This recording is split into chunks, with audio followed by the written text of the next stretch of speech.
When I was reading over my notes, the last video, I was like, wait, that seemed kind of short. I feel like there was more I had to say. But you know, I'm new to all of this, y'all.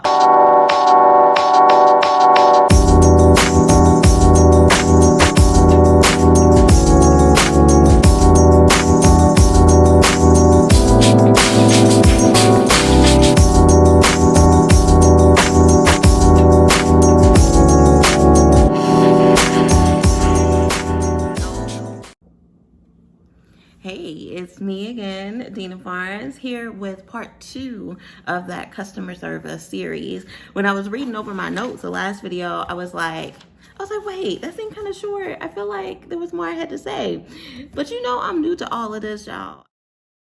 So basically there's 3 parts to customer service that I wanted to go over. So in the last video, basically what we were talking about is the first pillar that I feel like of customer service in the spa, beauty, wellness industry, and that is that give and take, right? And the notes, kind of from that is that, you made the space for the service, the customer takes the time to come in for the service. So the bottom line is that it's like not a life or death, reason why they're there, but you've both agreed. It's kind of like a mutual agreement. So having that understanding of it all, is really the vibration that you should be coming from, right? With that positivity, that good energy, all of that. So let me just back up a little bit and kind of go over what these 3 parts of customer service are that I see within my industry, and hopefully your industry or your future industry as well. So what those 3 pillars are give and take, appreciate, and educate. So this part is going to be about that appreciation, right? How to show that you care.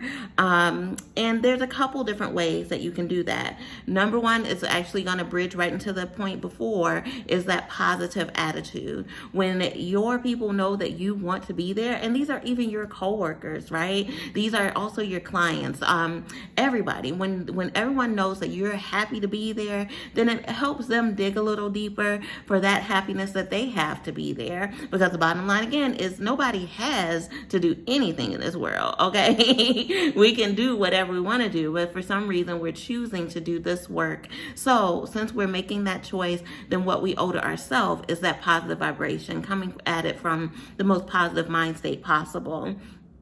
Also, another way, definitely, especially in these times, is having that healthy environment, right? So right now we're in a time where understanding safety and sanitation is at a higher level. And for me, if I'm being really, really honest, I'm really, really happy about some of the things, right? Especially with how it involves our industry. So for that, like I'm talking about, like the being able to wear a mask, right? When you're with these clients, I really can't think of many professions that are as close to people as we are, if you're a esthetician, you're like literally in somebody's face, okay? I mean, a dentist, of course, is like in somebody's mouth and they get to wear a mask, right? So why can't we? So, things like that, even when you're waxing, right? Like, people are people, right? People are coming from the gym, they're doing whatever.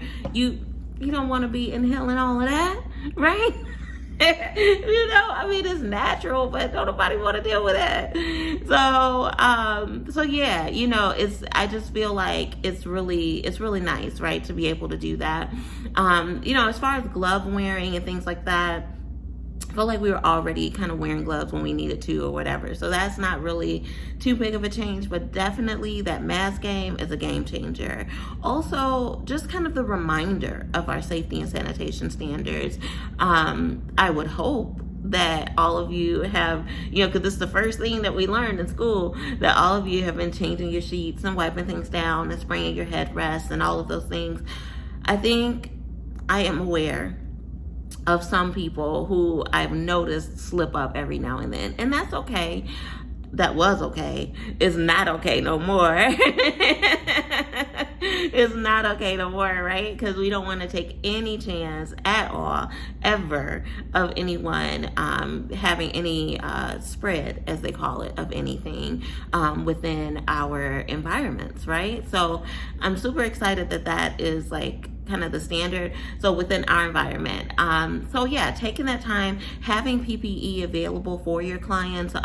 Those surgical masks are easier to breathe with, so if you're doing body treatments, if they're laying face down for a massage, things like that. All of that, those cloth masks can be a little bit overwhelming. It can be a little bit enclosing. It can make them feel claustrophobic. So having the surgical mask would allow for them to be able to breathe a lot easier and just enjoy their service a lot more. If you have like a card from the sanitation that you use that like kind of says like this room has been sanitized, that's cute too, if you want to do something like that. I know one of the companies sent those out with their sprays, and I think that that's a great idea too. So all of those things, just adding that layer of understanding that, hey, I care about you, I appreciate you, I'm going to do things to show you that. Show that you care also by having good products, right? There's Sally's and all these places that are available where people can go get beauty supplies at.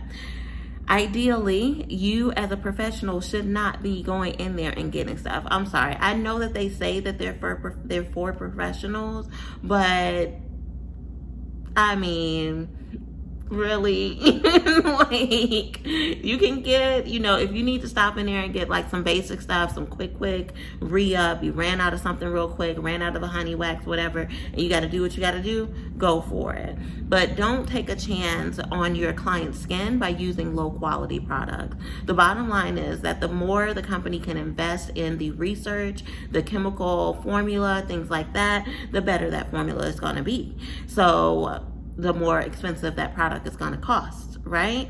But as you build your clientele, start also building the quality of your product line. Then that's the way you'll have less irritations, you'll have less people, you'll have cleaner services as far as like waxing will come out like cleaner, just so much will be more effective and you get better results when you have better products. So those are the ways that I think, for me, stand out as ways that you can show that appreciation for your clients. Let's just talk real quick. I only have like a minute before I gotta hop on another thing, but let's just talk about one thing that you do not need to do to show appreciation for your clients, and that is by deeply discounting your rates. I get it. You want to build your clientele, but let me tell you this. Set your price at what you are worth. If you're coming right out of school and you still need to build your confidence, I can understand. Don't be charging people an arm and a leg for what you do. But if you have spent the time, invested yourself, let's say you 2, 3, 4 years in the game, raise those prices, girl. And if you want to give every now and then 10% off or 20% off, I get it. Do it. It's something special. But don't let that become your main thing. I'll tell you a quick story, girl, that I gotta go.